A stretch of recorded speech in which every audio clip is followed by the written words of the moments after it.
Good morning, I'm Nikolai Wenzel. I'm the Wallace and Marion Revelin Chair in Free Market Economics at Hillsdale College and a visiting assistant professor at Florida Gulf Coast University.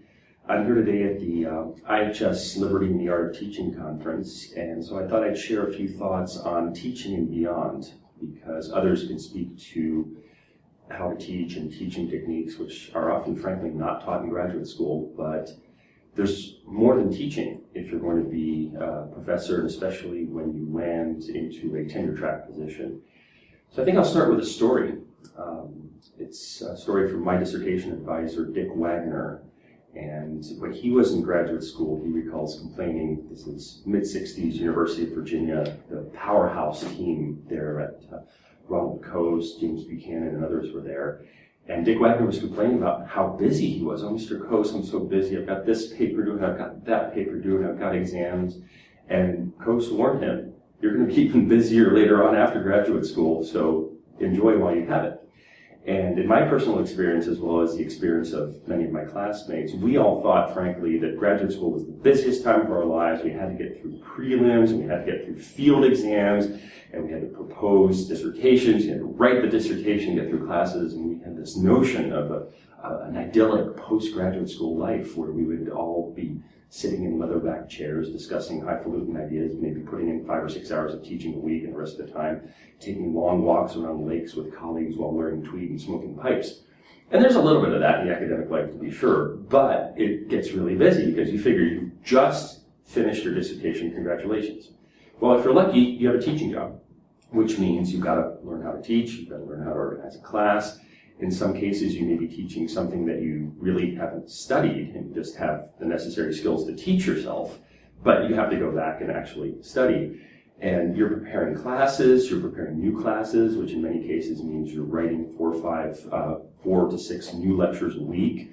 You've got to go back and read what you didn't read in graduate school. Of course, you've got to start publishing, which means in addition to preparing 4 to 6 new lectures a week, you've got to read, you've got to write, you've got to submit your articles, you've got to figure out how the journal process works.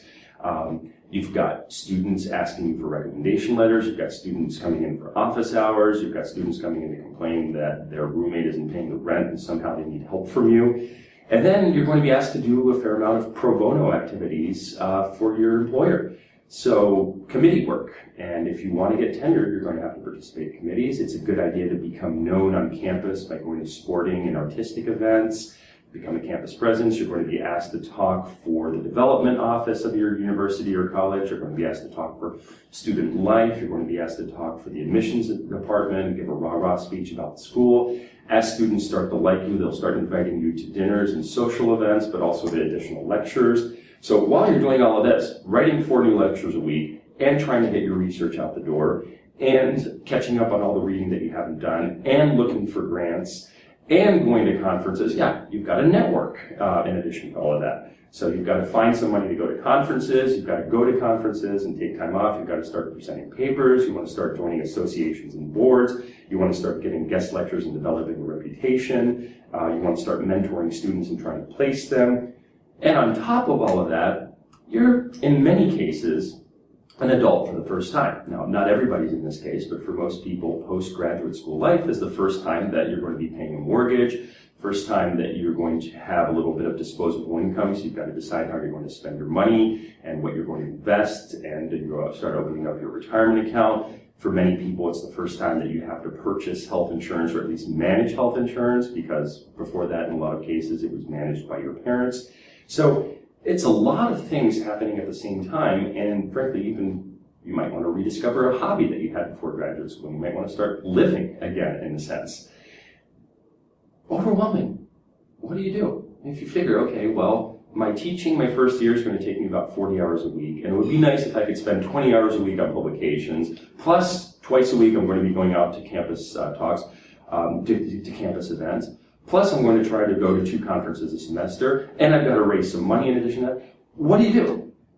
Well, I'm not really sure, but that's why I'm here today. I have thought about this a fair amount, and I would say the first thing to do is to think strategically. The second thing to do is to seek advice, and I have a few thoughts that I want to share today, but most important, talk to people, talk to professors who are already established, talk to friends in graduate school. And the third thing, a shameless pitch, I would say, lobby IHS to hold a follow-up conference to Liberty in the Art of Teaching and maybe call it something like Careercraft or something like how to be a successful tenure-track professor or how to get tenure or how to establish yourself. So I want to give a few final thoughts on this. And I've got 10 points because it's a nice round number. The first thing I would say is simply stop and think.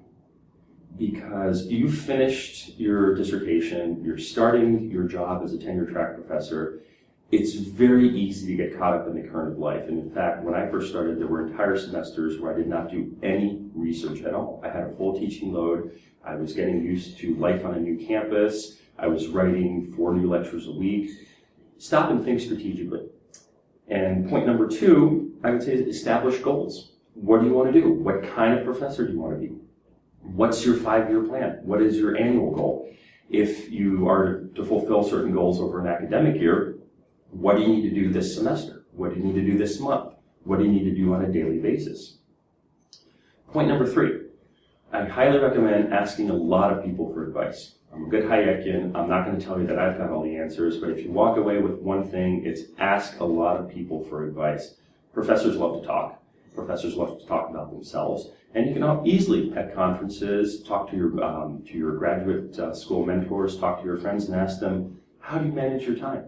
How do you balance between travel and writing and things like that? And if you can't, get a mentor. I got a mentor when I was still in graduate school. This is a friend of mine who defended about 5 years before I did, and he's been extremely helpful, helping me place papers, getting me into professional associations, and generally offering advice when I'm stuck.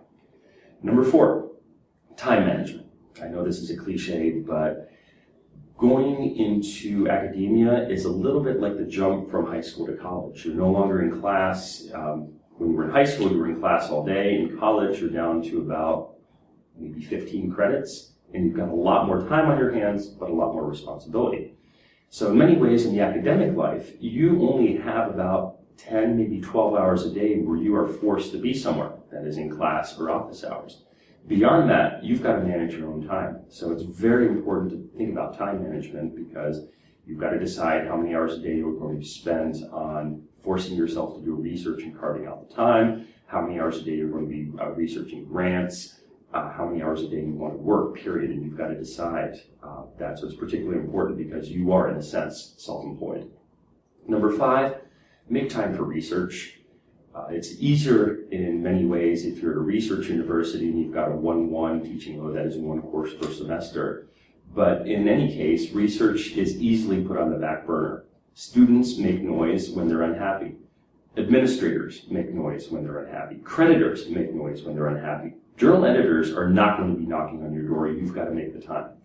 One of my favorite books is by a Dominican priest named Sertillanges, Sertillanges, and he recommends simply 2 hours a day of academic work. Now, intellectual work, that is. Now, you might think to yourself, 2 hours a day, what am I going to do with 2 hours a day? But try to carve out 2 hours a day, and you'll see how difficult it is. And just 2 hours a day of intellectual work is already a fantastic start. If you can do more, great. Number 6, figure out the journal black box. What I mean by that is, it's a pretty mysterious process. Ask around, see if you can serve as a reviewer for journal articles, see if you can get to know an editor to try to figure out really what goes on in an editor's mind, how the review process works, because if you're not publishing, you're going to have a lot of limited options, and if you don't figure out the journal black box, you're not going to get published. I've been working on it for 4 years. I suppose I could call it a gray box now. I know a little bit more, but I'm still working on it. Point number 7. As always, as a good Austrian, I encourage you, engage in the discovery process. Experiment and find your strengths. What do you want to be? What do you want to do? Do you want to be a fantastic teacher and not publish much? Do you want to publish a lot and not focus so much on teaching? Do you want to be a public intellectual and start up a blog? Do you want to make a lot of money by lobbying on the side or by teaching a lot of additional classes? But experiment with different things, find your strengths, and if something doesn't work, try something different. Number 8, network, network, network. This is how you're going to get your next job. This is how you're going to grow in the profession. And as a very minimum basic, I would say, attend at least 2 academic conferences per year. More if you can afford it. If you start traveling too much, that starts cutting into research time, but really you've got to network and continue networking. Number 9, outwork others. Nobel laureate James Buchanan, who was one of the professors at George Mason University when I was there, had some simple basic advice for graduate students. Keep your butt in the chair. Keep working. Of course, he recommended working 12 hours a day, 6 a.m. to 6 p.m., 5 to 6 days a week. That may be more than you're willing to do. But in this profession, it's difficult because you've got a deadline, basically, tenure, which is 6, 7, maybe 8 years away, and you don't have anybody nagging you in the meantime. So you've got to be productive, and you've got to set your own goals, and you've got to run towards them. And the final point I would recommend is impose edges on the academic life. You're not going to have a boss who wants you at your desk at 9 o'clock. You're not going to have a boss who tells you to go home at 5 o'clock. And you have to make up your own day. So just as you want to outwork others, you have to be very careful, I think, to sharpen the saw, to use the language of Stephen Covey in the 7 Habits of Highly Effective People.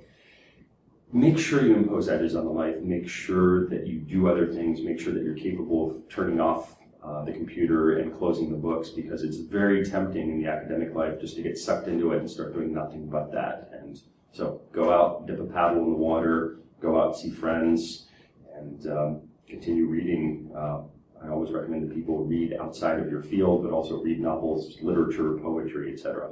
So those are some of the basic thoughts that I have. But again, ask questions, think strategically about these things. It's potentially overwhelming, but it's also the most intensely rewarding career that I can think of.